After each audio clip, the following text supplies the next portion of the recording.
Dragon Ball Z has some of the most iconic settings in pop culture, and those translate really well to dioramas. So today we're going to focus on painting rock formations for Dragon Ball Z action figures.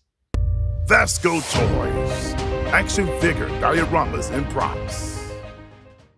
Check out part 1 to see how we shaped, sculpted, and textured the rock formation. Dragon Ball Z is one of my favorite franchises, and one of the things that's the most important to me from my childhood that is carried over into my adulthood. And whenever I'm making a diorama, if I can get my hands on an actual comic or manga and look at reference images that will help me design the structure of my diorama or the paint job of it, I am totally on board with doing that, and I love doing that. So that's what I'm going to do with this book.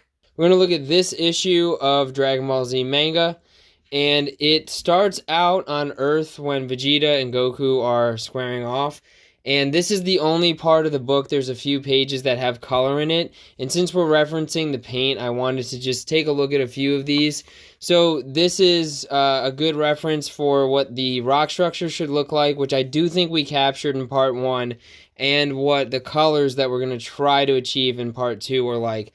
Even though we're really looking to go for more of a Namekian feel, but like I said, I don't have, unfortunately, when you get to that portion of the book, it's all black and white, so I don't have those colors to show you in the book, but I do have the original Earth colors for the rock formations.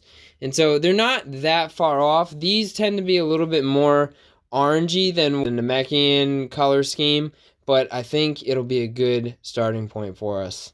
Most people think of the bluegrass Namekian terrain, but that grass isn't on all Namekian rock terrain.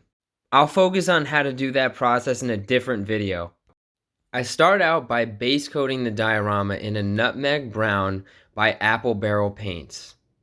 Many people will choose to base coat in black or even gray, but to me, I really like to go for this earthier feel that is more true to the final paint job of the piece. This step is all about coverage. I'm really trying to cover the entire piece in this color and eliminate all of the XPS foam coming through so that we can get a clean paint job that looks professional at the end.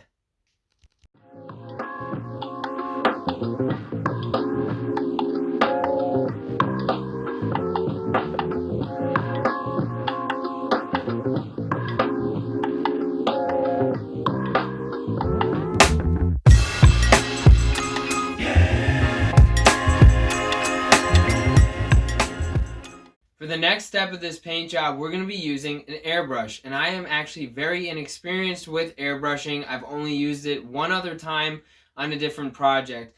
And actually, if you're paying attention, I do have an Iwata airbrush up in the shelf that you can see. And the reason I'm not using that and I'm going with this more basic airbrush design is because while I have the airbrush itself, I don't have the proper hose to hook it up to this compressor. So I'm going to be using this machine in this video. Here's a quick preview of some of the colors that we're going to be using for this paint job. These Vallejo paints are left over from another project, and I don't have a lot of paint in any of them. So what I'm doing is mixing some paint together to make sure I have enough paint to airbrush the entire piece, which is pretty large. Also, if you're using airbrush thinner, it's a good idea to wear a fume mask.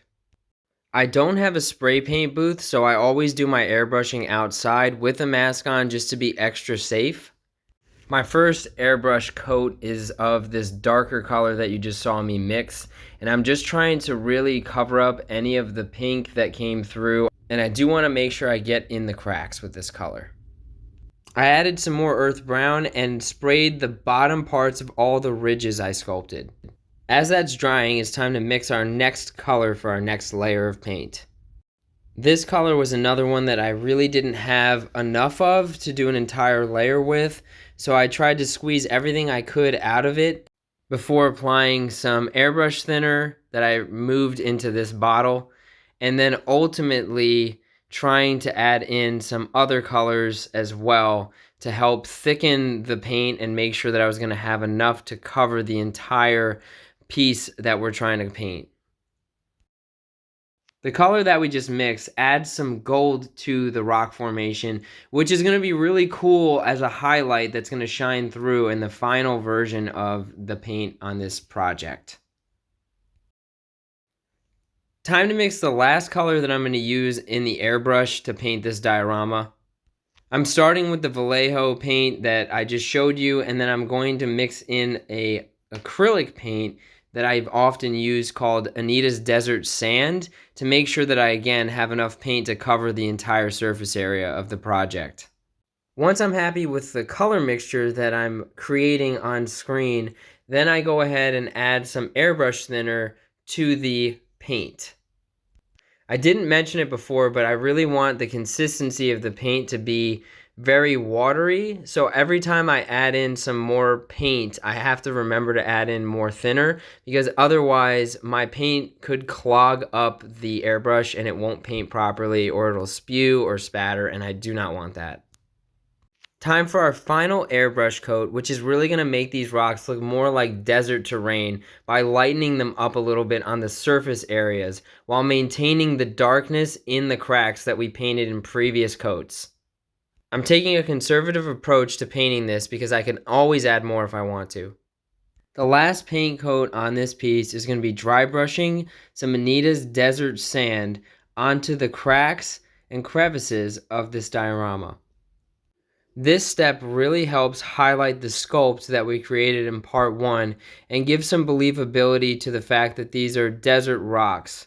Because if this was a rock formation that was in the desert and has been exposed to wind erosion, there would be lots of dust and debris along the cracks.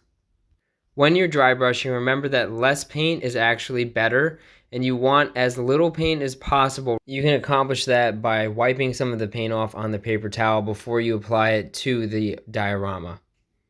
If you use too much paint, you'll get some streaking, which you won't want to have on your piece, and if that does happen, you should be able to wipe it off before it completely dries, either with your finger or a wet paper towel in a dabbing motion.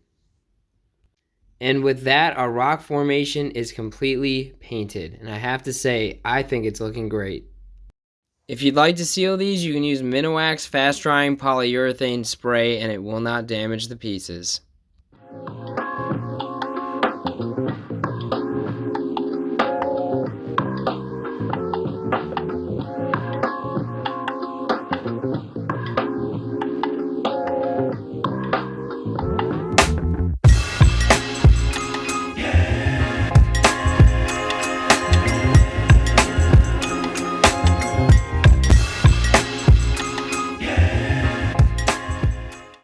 Thanks so much for watching this video. I hope you enjoyed watching the process of me painting these Dragon Ball Z rocks. If you liked the video, please go ahead and hit the like button, and also don't forget to subscribe. Oh, and if you didn't check out the first part of this series where we carved out the rocks, you'll want to do that as well.